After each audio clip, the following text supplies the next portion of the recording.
Hi, Hello. how are you? I don't know why I always start this off with a giggle. I don't know what the process is, why I giggle every time I say hi. But Because we're hi, just so excited to be on here. That's why. I'm giggling again. Um, Welcome to our podcast. This is Salted Words Podcast. I'm Tracy. This is Robin. We're happy to have you here. We're really excited about Yes. our guest today also. And as always, I like to just say this at the beginning of all of our podcasts is that we just hope what we want for this podcast is to encourage someone to better their lives, get closer to Jesus, all the fun things in life. And we love to find unique guests that bring something unique to the table that maybe you haven't heard before. So I think that our guest today will have some very good life nuggets for us. I think so too. And I want to say this because I've been thinking about this all day. I don't know about all of you. I feel like our people that listen to this have to be gleaning and being educated and getting something good because I get great things from every podcast we do. I'm excited about this one today. Well, and everything is live. So like there's what is said is said. It's I love that we get to go live and we get to have raw, authentic conversations with people, and it makes my life easy too because I don't have to edit everything. This goes straight to YouTube. There's Yep. no editing. So you get what you get. It's if anything, if nothing else, it's all real. Yes. But I saw her pop on, so we are going.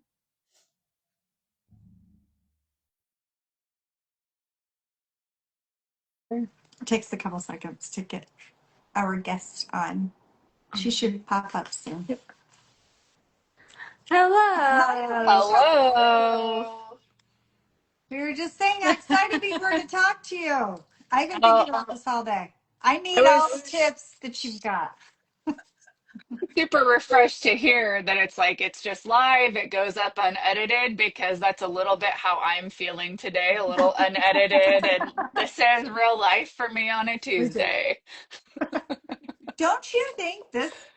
I mean, I didn't plan on saying this, but don't you think that as our culture as a whole needs some unedited things?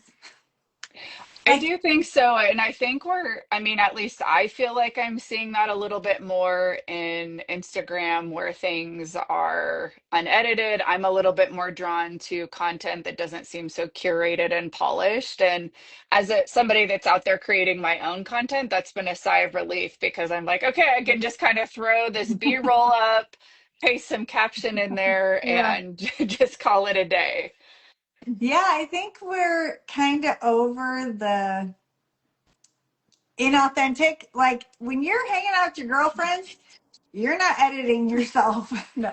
You're not No. curating much of anything. You're just Well, something I see coming on the horizon too was I saw something the other day that was like how to tell an AI picture or an AI video, and it's like that's gonna be the next thing that everyone's gonna be like, that's AI. I don't want to see that. I know it's really crazy. Two things, and then we can hop into the conversation. But a yeah. couple of things that I've seen on the horizon from AI just this week that is nuts is AI bands actually being like top artists on Spotify. So these are completely fake bands. I mean, AI creates all the music, all the lyrics, Oh and wow. even images of what the artist looks like. And then another one I've heard of recently, which is really crazy, but is the whole AI dating. So, like dating AI, which is just bonkers to me. So, yeah, That it's a is little bonkers. crazy. No, people, don't do that. Oh my Wow. gosh, I have not heard either of those. I know I that don't was either. completely off the beaten path and not at all related to what we'll be talking about today. But I just thought I had to share because Right. it's one of those things that's kind of wild. Yeah, That is I would say so. I don't like it. No. for now, for now, I feel like as a general rule, you can tell what is AI as far as pictures, No, know. I feel like I've seen some stuff that I couldn't really decipher. For now, I can. It's like the shadows and the skin glow. There's something about the skin that looks a I little think off. when you are watching video, that's what really gets it for me because some of the words that it says, like the mouth does a funny thing, and you're like, yeah, that's not what human mouths do. Right. And YouTube is starting to crack down because there's a ton of AI influencers. So it's not even real. It's somebody created this AI influencer and they're monetizing on YouTube. And YouTube is totally cracking down. If it's an AI created influencer or person, they're not going to monetize those accounts. So Good. That's good. yeah. Be real. Yeah. Get back to Yeah, being real. be real, be unedited. I think that's just kind of is the gist of where we went on that little side Yeah. quest. I love it. Right. Well, just the last little note on that. I feel like, well, I'm 55. I'll be 56 soon, and I feel like through the course of my life, kind of the pendulum swinging when it gets all the way up, it automatically starts coming back down and going the other way. So, I could see that. Yeah. I mean, I think everybody's already like, "AI, get out of my life." But then, ChatGPT, we love you. You it It's is a like love that. hate. It's having boundaries, just like anything else. You Right. have to kind of establish the boundaries. Why are you using it? What are you using it for? And just try not to get sucked in too much. Yeah. But anyways, I forgot to say, it's really nice to meet you. Yeah, nice to meet you too. I'm Alicia. We're already fast friends.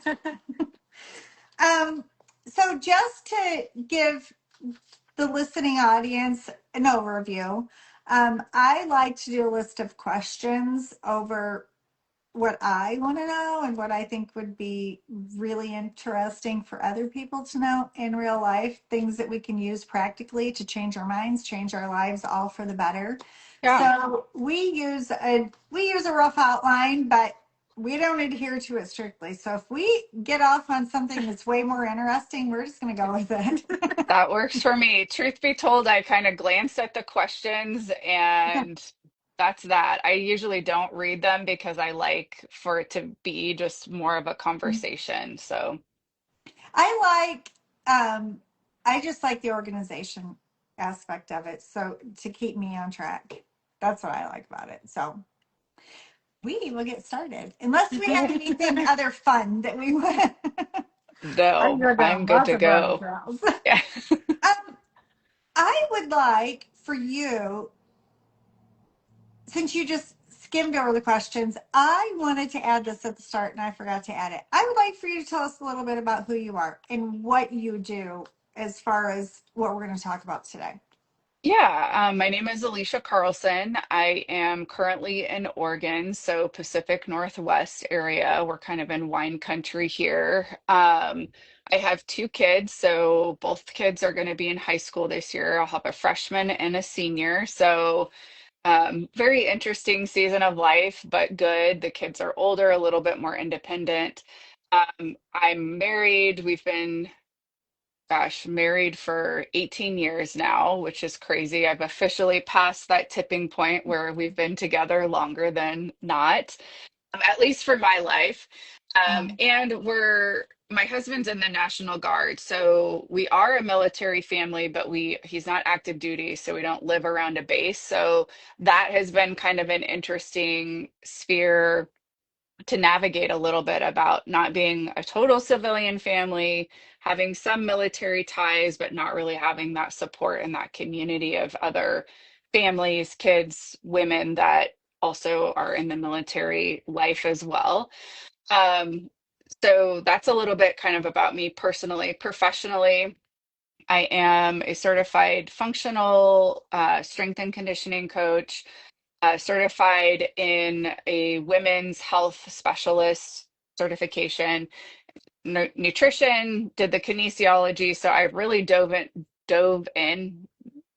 I'm not really sure how you say that, past tense or current, but I really went all in on the education and I went into this world knowing that I wanted to coach women. I wanted to really help them feel more confident, more powerful in their bodies. And that came as a result of my own experience in fitness and setting these fitness goals and pursuing them and noticing, yes, of course, my body was changing, and I'm sure we'll have a chance to kind of talk about Mhm. that journey a little bit.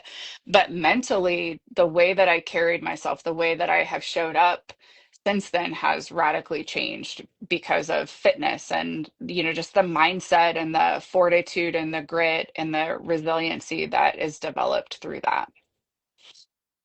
I believe you. A side note, for the past year, maybe I have been pretty dedicated to doing YouTube workout videos twice a week, but I try to walk 5 times a week. And then for whatever reason, I've quit like the last 6 weeks. And wow, can I tell a difference? Like you don't know until you're there, you know? Um, oh, somebody, UPS is here. Robin will be right back. So our first question, we'll get started and Robin will be right back. You focus a lot on consistency, confidence, and body image. Mhm. Can you share how those three became the core of your message and why they matter so much for women? Yeah, I mean, I think the body image piece really stems from, I think, a lot of what I've experienced as a woman, just in that so much of the messaging is around our body looking a certain way, Mhm. us being a certain shape, a certain size, and that really being kind of a dictator of our worth, our value. Are we lovable? Is somebody going to want me? Which really kind of addresses those three deeper core human needs: to be loved, to be valuable, and to be seen as like worthy or enough.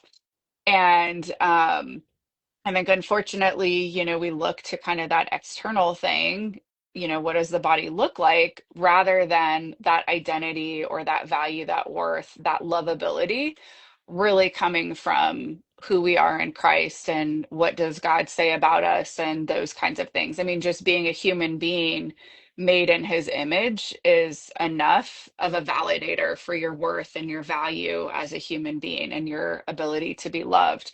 But society, the world, has decided that it should strap all of these other things on top of us. And I think especially for women, it's all about shrinking your body and really having this distinct look. So I think for me, it's, that's where the body image piece comes from. It's like we don't have to look a certain way, we don't have to be a certain size before we can feel confident, before we can feel beautiful or like we're enough or any of those things. A quick story on that is I got to the place where I had reached my goal weight. I was literally like at that point in time the smallest size that they would make jeans, and it still didn't feel enough. And I can tell you that my family didn't love me more at that size than they do now. Right? If anything, I'm more present, I'm more engaged, I'm more relaxed. And so some might argue they might enjoy being around me a little bit more now, that I'm not so preoccupied with what my body looks like and the size of it and things like that, and really shifting the focus to how strong I am and, how many pull-ups can I do? Or, can I still kind of run around and wrestle and play with my kids? So that's kind of the body image piece. The discipline piece, I think that was one of the other things you had said. And the consistency, I think that consistency piece really speaks to the relationship that we have with ourselves. I think no matter whether you're a man or a woman, it's so easy to keep your word to other people. And we're so worried about disappointing and letting other people down.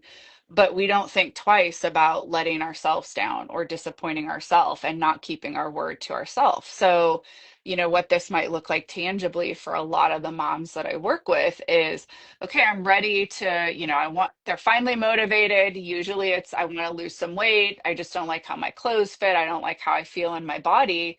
And so they get the workout program, they get the meal plan, or they're like, I'm going to do the XYZ diet because that worked for, my neighbor and my sister and my best friend.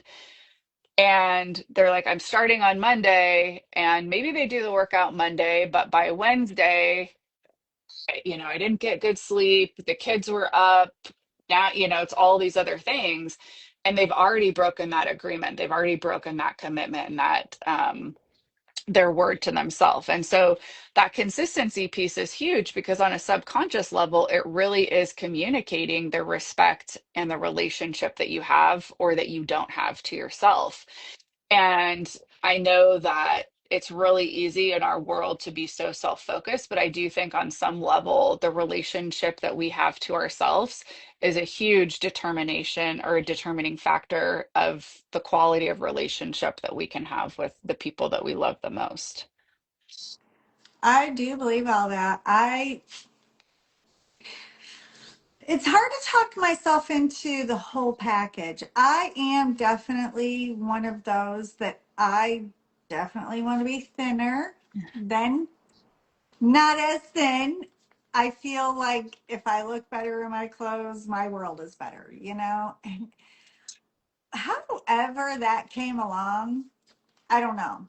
I am at 55 in this past 6 weeks. I am experiencing, not that I don't want to be thinner, but I want to feel the way that I feel when I'm moving my body in a dedicated, consistent way Yeah. as exercise. I guess I should add that in too. Yeah. As a So, coach, I would be like, let's get you as strong as possible and try to hold on to that for as long as possible. I mean, that's a whole nother podcast that we can talk about in terms mhm. of like the importance of strength and muscle and holding on to that as long as we can. Um, but yeah, I think it is that feeling in the body of when we're moving, when we're pushing it, when we're challenging ourselves. That's that kind of confidence that just carries over. And generally, just if you start exercising and you start paying a little bit more attention to what you're eating, you start to feel differently because I think it's that investment that you're making in yourself. You're subconsciously communicating on that deeper level that you matter, right? You're loved, you're lovable, you're worthy, you're enough, and you deserve to be taken care of in the same way that you're taking care of everybody else. I like that approach. I like that.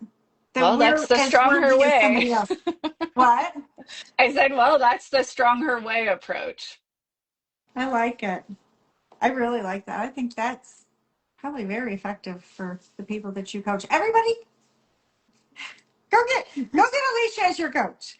Um, so the inner struggle is many women say that before they ever step into a gym, they're already fighting battles in their mind, from body image doubts to self criticism, which you've consistently already touched on that several times.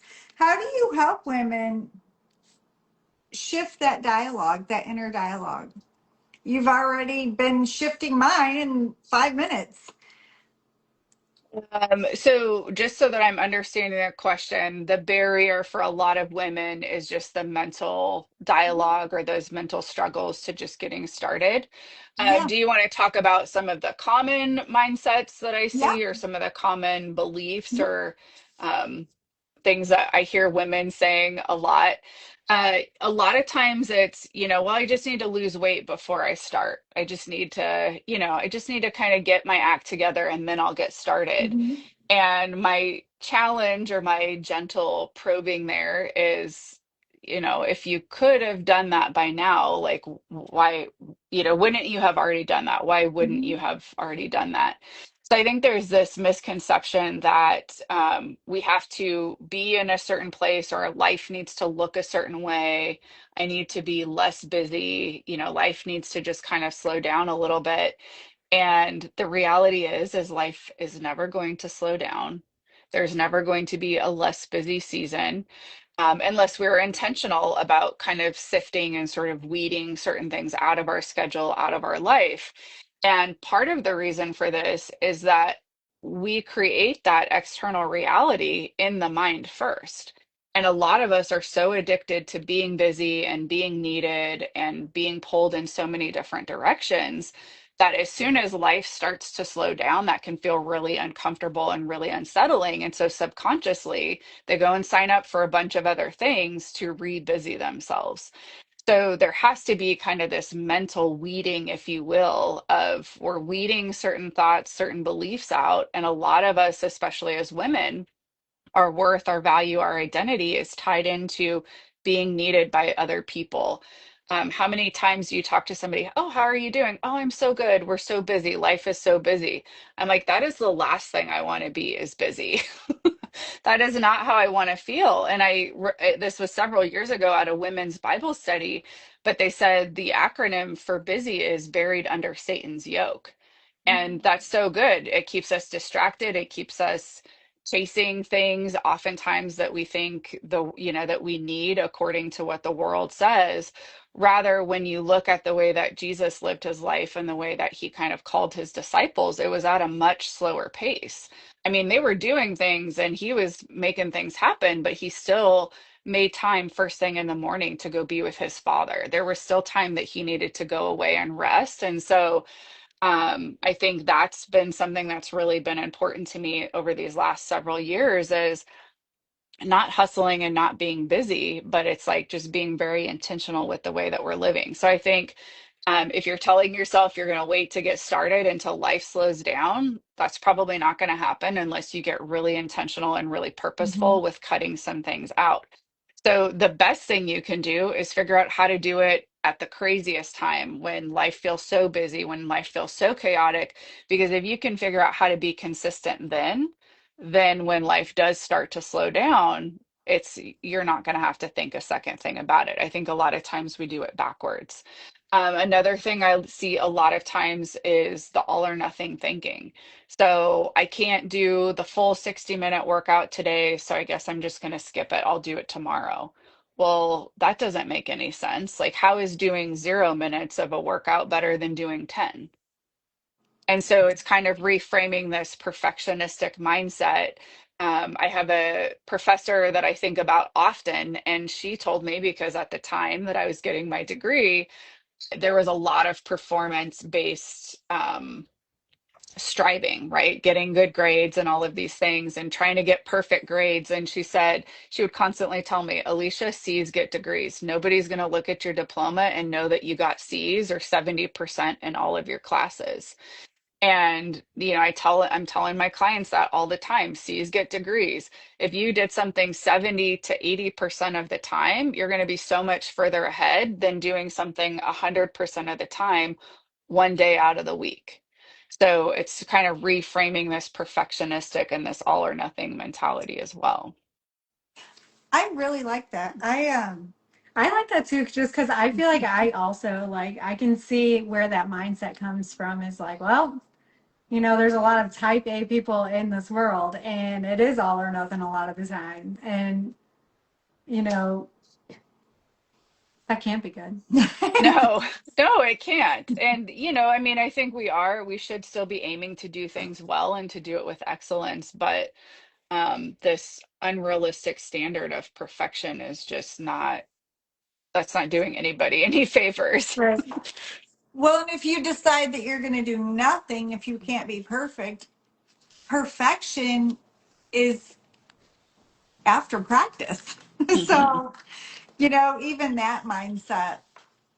So, Yeah. just on a sideline, I personally feel like if I get up early in the morning and if I can drive myself to do something, whether it's a walk or I've never figured out a mindset to talk me into it on a consistent basis. you know? Do you know what I'm trying to say? Like, sometimes I can get there and sometimes I just can't talk myself into it. Do you like Yeah. first thing in the morning or would you? I don't know. So I think there are a couple different things to kind of talk about here. So one, I think there's starting to be a little bit more conversation in the health space about I don't think it's people's chronotypes. I don't think that's right, although maybe it is, but it's your circadian rhythm. So there really is such a thing as a night owl versus being like an early bird. And some people naturally are a little bit more inclined to staying up late, sleeping in later, and they can be just as productive I mean, they're actually more productive when they're operating in that versus when they try to force themselves into like the early bird status of getting up early in the morning. And then you have a group of people that are more that early bird. They like to be in bed or, early, and they like to get up early. I'm definitely more of an early bird. I can look back as in my younger years, even in my 20s, late teens, I had the hardest time sleeping in past 10 o'clock. My teenagers, not so much, although my daughter's kind of coming back out of that and she's starting to wake up a little bit earlier. So I think there's this little bit of, as much as you can, honor that in you. So if you're a night owl, if you're a morning person, if you can, try to set your schedule up to where you can honor that. So if you're not a morning person, then it's going to probably always be that much harder for you to get up and join the 5 a.m. club, right? Just like for me, if my only option was to work out late in the evening, I would do it. Not going to be optimal for me. So I think there's this little bit of meeting yourself where you're at. And then I think the second piece, which is more of the mindset component, is anticipate there's always going to be some resistance and there's always going to be some friction. It's always so much harder to get yourself in motion than to just stay in bed, right? So I didn't have to take physics, thankfully, but I do believe there's a little bit of a physics analogy in there where an object at rest tends to stay at rest, an object in motion, that's where you get the momentum. It tends to stay in motion. But it always takes the most energy to get that object in motion, to just get it started. So I think, a lot of times we just think, oh, there's going to be this one magic day where I've done this enough days in a row, or I've done it long enough that I'm never going to have any resistance and I'm just always going to feel like it. I've been doing this for almost 20 years, and there are still some days where I'm literally walking out to the garage or out to my car to go to the gym, and my brain is still trying to talk me out of, yeah, let's just do it later. And it's just like I'm just listening, I'm having the I'm letting my brain do this, but I'm still walking myself out to the car. I'm still opening the garage to go do the workout. So, um, yeah, I think just make peace with the fact that that might always be there. And it's kind of, if we think about that part of our brain, like the toddler, then the parent part of the brain that sees the benefit of working out, that sees, the benefit of going to bed early, you need to bring the parent on board and say, yeah, I know we don't feel like doing it, but this is what we're doing and this is why we're doing it. Is there a physical benefit that is better with an early morning workout? Is it better for a body typically? Do you see the most effects out of an early morning versus if I work out? If I tell you that I work out 10 times in a month, nine of them are at 9 or 10 o'clock at night. Okay. So Are you, do you am tend I to just be, not even, go ahead, well, how late do you stay up? 11:30, 12? Yeah, and then so I mean it sounds a little bit to me like you might be more of a natural night owl. I mean, I'm not a professional circadian rhythm reader or whatever, but just based on what you're saying, where it's like 90% of my workouts in a month are at 9 o'clock at night and I stay up until 11. I'm guessing, do you prefer to kind of sleep in too? So I think if you're trying to get your workout done at 9 o'clock at night and then you have to go to bed at 9:30 because you have to be up at 5 o'clock to get ready for work, then Yeah. I'm going to say, yeah, that's probably not the best time to work out, because when you're working out, depending on the kind of activity that you're doing, you're actually signaling to your body it's time to be awake, it's time to, get up. And if it bothers you to go to sleep, then it's like, yeah, maybe we should look at moving your workout somewhere else because we don't want it competing with the quality of your sleep. Um, Probably the first thing that I would say is like, what does your sleep look like? If it's impacting your sleep negatively, then we need to make some changes. Especially as we get older, we start going through menopause, the hormonal things, we go through menopause. Sleep can already be disrupted and be disturbed. And we're learning so much more about how important sleep actually is. I would say we don't want to add any exercise in until we know like we're getting good quality sleep, and then we can kind of figure out where we should be exercising. Okay. Thank you for that. Yeah. My sleep's great. I don't have trouble. I zero trouble sleeping. Um, I like to sleep from 11:30 to 7:30. That's my Yeah. schedule. So I think as long as you're not noticing any negative impacts, like your sleep's not being disturbed, hunger is not being disturbed, you're not having any crazy cravings, those are kind of some quick and dirty ways to just see like, is what you're doing working or not? And if you're not having any major issues in those areas, then I would say keep doing your 9 o'clock workouts, especially if that's when you know you're going to get it done, and just keep doing it until it doesn't work. What do you mean cravings? So this is, again, it's a hormonal thing. A lot of times it's impacted by our sleep, but it could also be if we're not eating enough, if we're drinking too much alcohol, those kinds of things. If you notice that you have a lot of cravings, that's an indication that there's something off hormonally. If we're not getting enough sleep, that can mess with our hormones as well. So usually when I'm working with clients, I'll kind of ask questions if they're testing out some, well, I've been doing this workout, or I started doing my workouts at 9 o'clock at night. Okay, great. How's your sleep? How's your hunger? How's your mood? How's your energy level? How are your cravings? If any of those seem kind of out of whack, then we can start to get a little bit more granular and figure out, okay, what have we changed that could be impacting this negatively? Cravings are not actually normal, despite what people think. I have got a sweet tooth that is insatiable, and I don't eat sugar hardly ever anymore. And it's still there. Every single day, I want dessert after dinner, and I don't have it.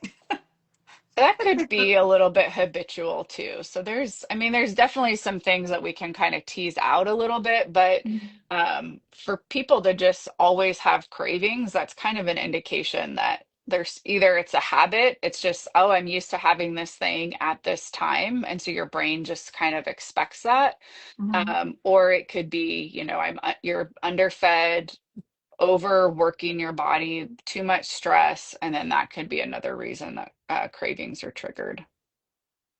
That's interesting. I've never heard that before. That is interesting. Um, so I want to ask you about. We kind of have already. You've already gone over several of my questions with other questions. Um, so if consistency, confidence, and body image were three friends sitting around a table, which one would be the loudest? Which one would whisper? And which one would surprise you the most?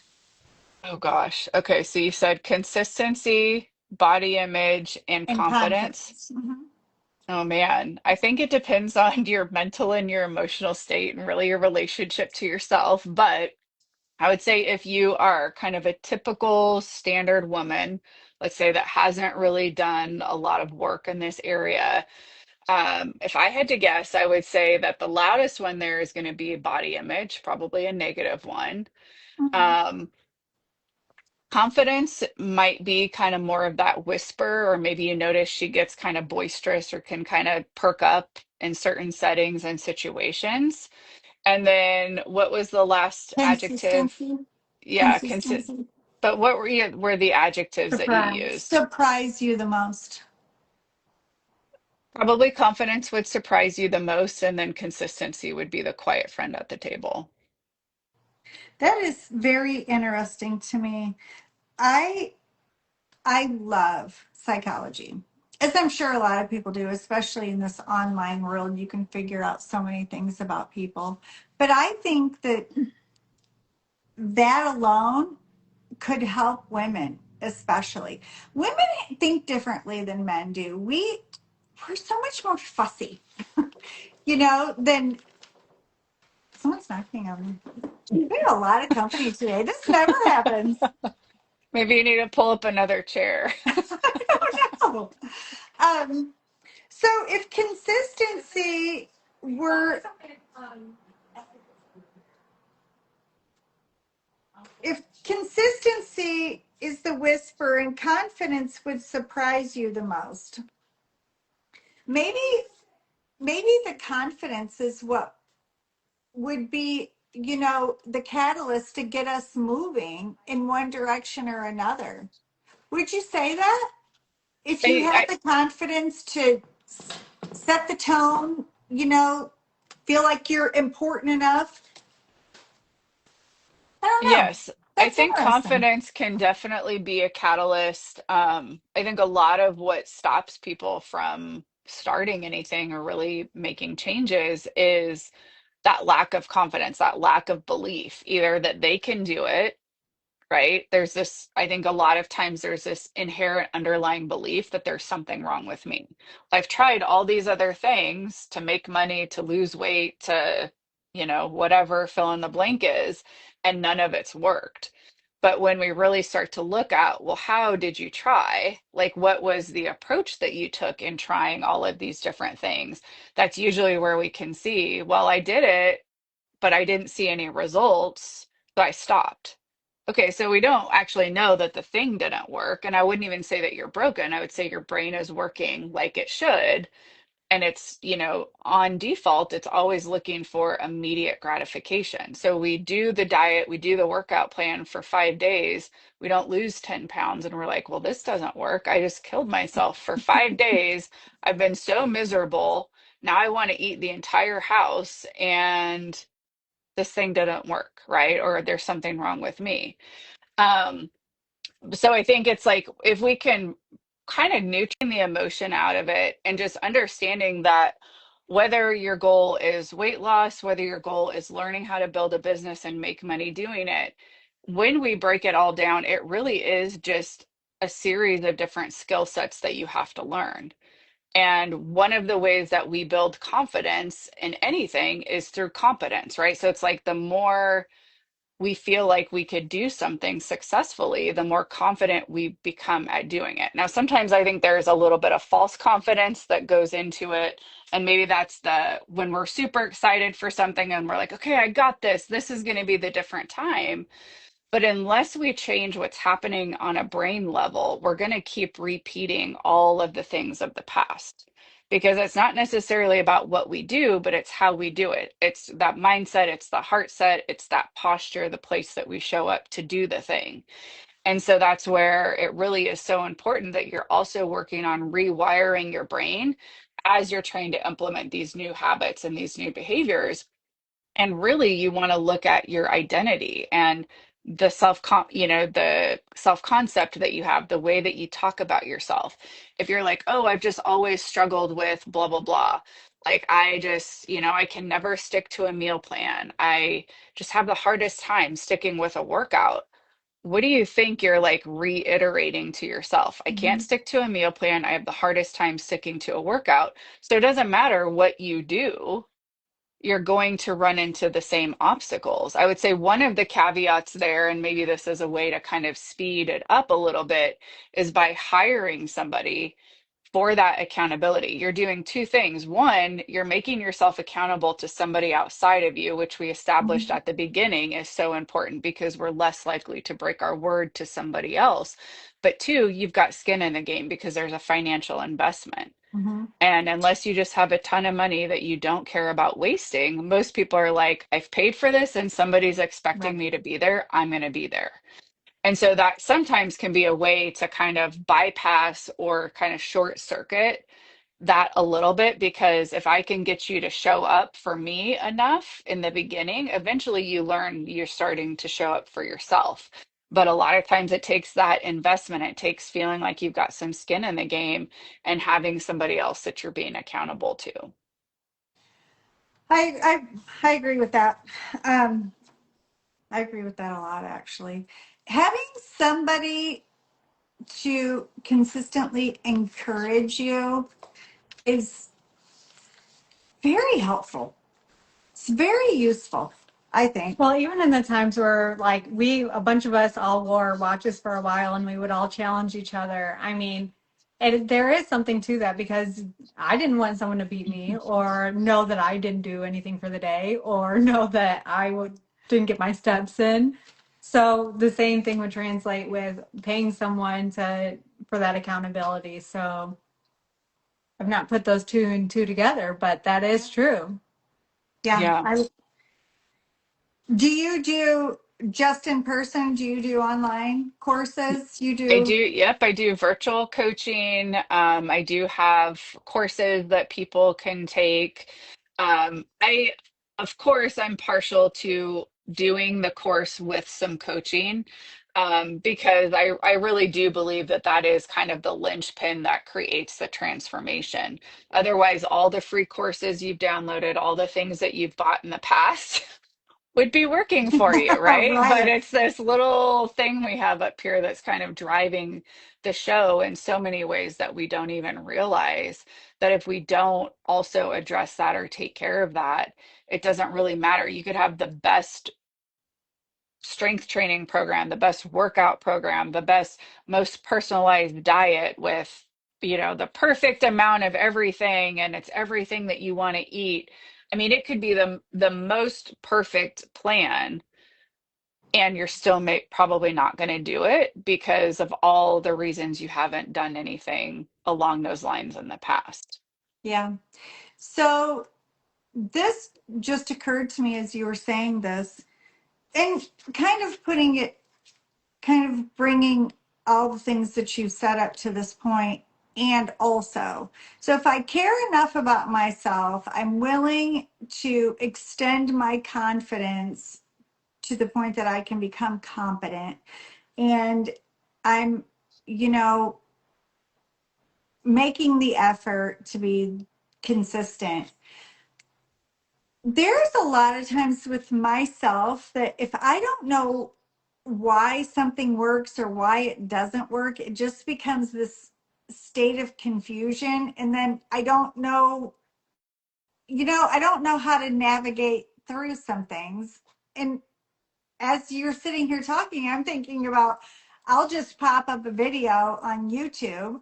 I don't know what body group is doing what and how it's going to work. And, do you find that with women that if they just don't know what they're doing, it's hard to get there? No? I think it kind of depends. I mean, I think for the most part, as a coach, I'm dealing a lot with, there's a lot that people don't know, right? And Mm-hmm. there's no fault in that. I think that's where if you do decide to hire somebody, having some sort of trust with that person of like, it's even okay if you don't feel fully confident or you don't feel like you fully believe in yourself or in this process. It's, do you trust me enough that my belief can Mm-hmm. hold you, right? That my confidence in what I do, the way that I do it, or even just the confidence that I have is enough to kind of help carry or sort of bridge the gap. Um, I think it's okay to be confused. I think it's okay to not know, and that doesn't need to be a reason to stop. I think, if you're really struggling with like, hey, I want to understand this a little bit more. If I'm doing these exercises, where should I be feeling that? Mm-hmm. Then having somebody that you can ask, and this again, I mean, kind of going back to Chat GPT, you could definitely put that in there like, hey, Chat GPT, act like a personal trainer. I'm doing blah, blah, blah, blah, blah exercise. What muscles should I be feeling this? Like, where should I be feeling this? And it's going to spit that out for you. It might even be able to give you some pointers on here's how you could engage those muscles a little bit more. Here are some cues, um, and I think that that can be a helpful tool. I also think that if you send me a video, I can watch you do something in real time. And I've been doing this long enough that I could probably say, like, hey, where are you feeling that? Okay, this is kind of what I'm seeing. Try doing it this way this time. Or like, let's slow it down. Let's drop the weight. Let's slow it down. Let's see if we can get you a little bit deeper. That's, at least to my knowledge, that's not anything that AI can do yet. Will they be able to do that at some point? Are there apps that probably have Uh-huh. AI where if you uploaded a video, yes, is it going to be the same as that human touch, those human eyeballs really being able to look and analyze? I don't think so. I think that's an advantage that humans will probably always have over Mhm. AI. Oh, for And that's sure. not just in fitness training, that's in all sorts of things, Yeah, right? I agree. I mean, AI can't taste food. It can't, wipe your tears away. It can't hug you. Like there's just so many personal attributes that you can only get from people. You Yeah. know, the list is long. Um, I really like that. I really like that a lot. Um, I struggle with this. Robin knows, like we do. We're constantly doing the challenges and setting up the watch, as a group. And I'm not, what's the word? I'm not the most competitive woman that ever lived. My girls are, my daughters are. So it really works really well for them. I don't want to be the last one finishing the race either. So Well, and I it's think that something. speaks to something that we didn't really talk about. It's figuring out what works for you. If you're not a highly competitive person, then joining a challenge is, I mean, you might be a little bit more intentional, but it's not probably where you're going to shine. So it is figuring out a little bit of like your intrinsic motivation and what is sort of driving you to like what does kind of inspire that same sort of competitive nature, even if it's not competing, and then do more of that. I think that's another thing is we get sort of stuck into kind of the cookie cutter, let's do this 30-day challenge.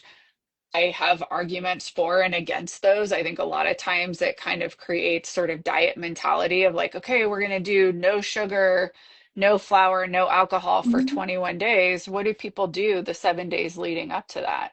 They eat as much sugar as they can. They eat as much pasta, as much bread. Let's have some wine because we're not doing this for 3 weeks.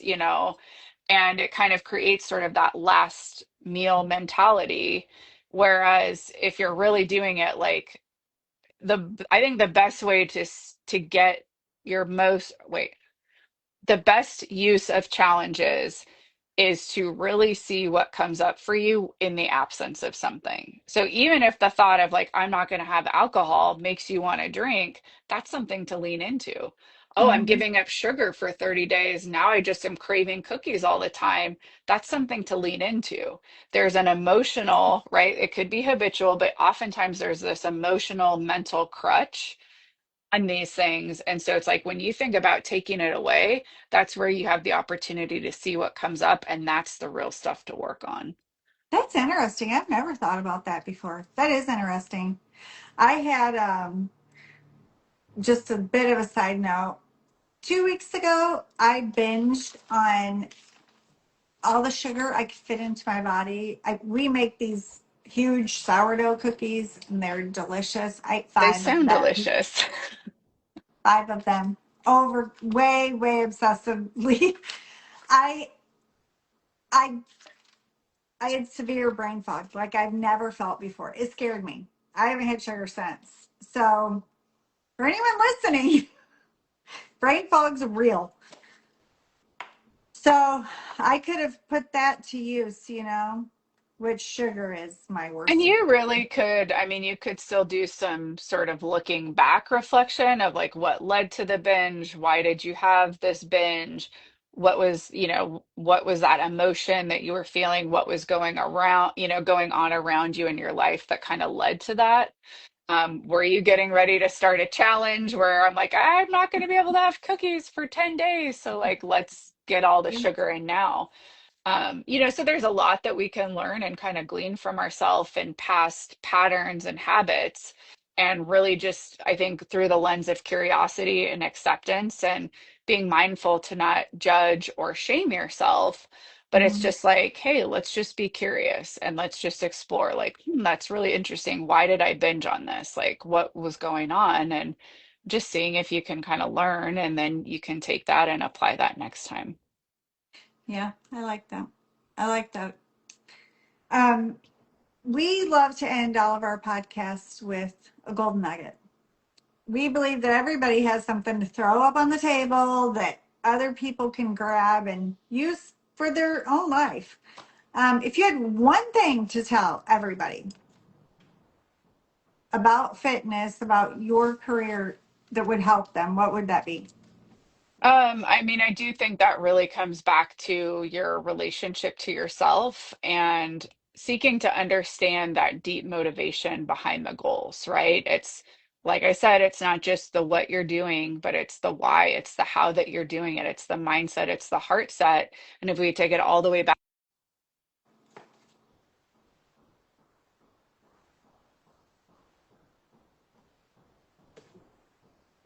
Did it do it again? I can't hear you. oh, Oh, can you hear me? yes, Yeah. I can hear Okay. you. I have a social media timer and it was like, you've Oh, been on social media too much.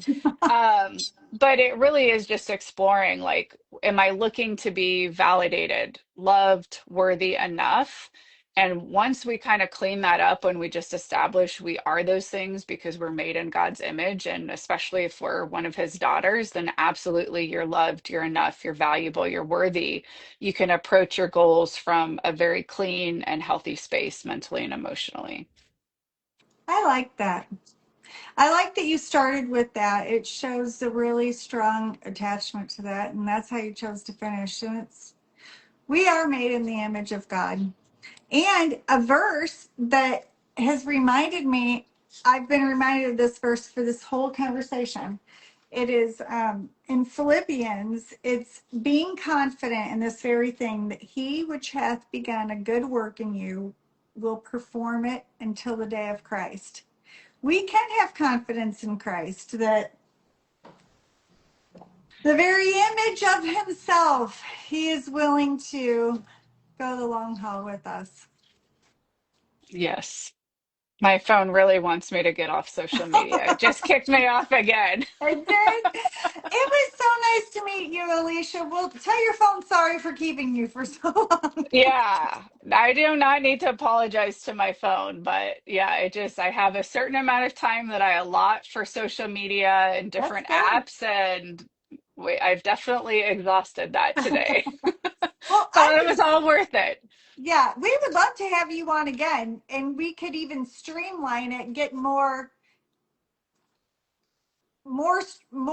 pinpointed on some areas. I think that would be really interesting. Yeah, I mean, it's always fun to kind of see what your audience likes. So sometimes Yeah, doing polls or just sort of asking and seeing if they have a specific topic that would be great. related to anything in this episode that they wanted us to do a deeper dive. We can do that. I am always looking to do like workshops where people can kind of take this stuff and really like, how do we work through that and apply that together? And then if people want to follow me, I have my own podcast. It's called The Strong Her Way. It's on all major platforms.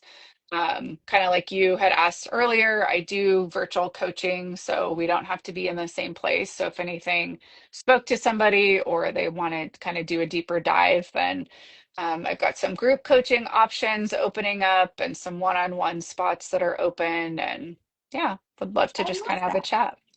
Are you Yeah. on YouTube?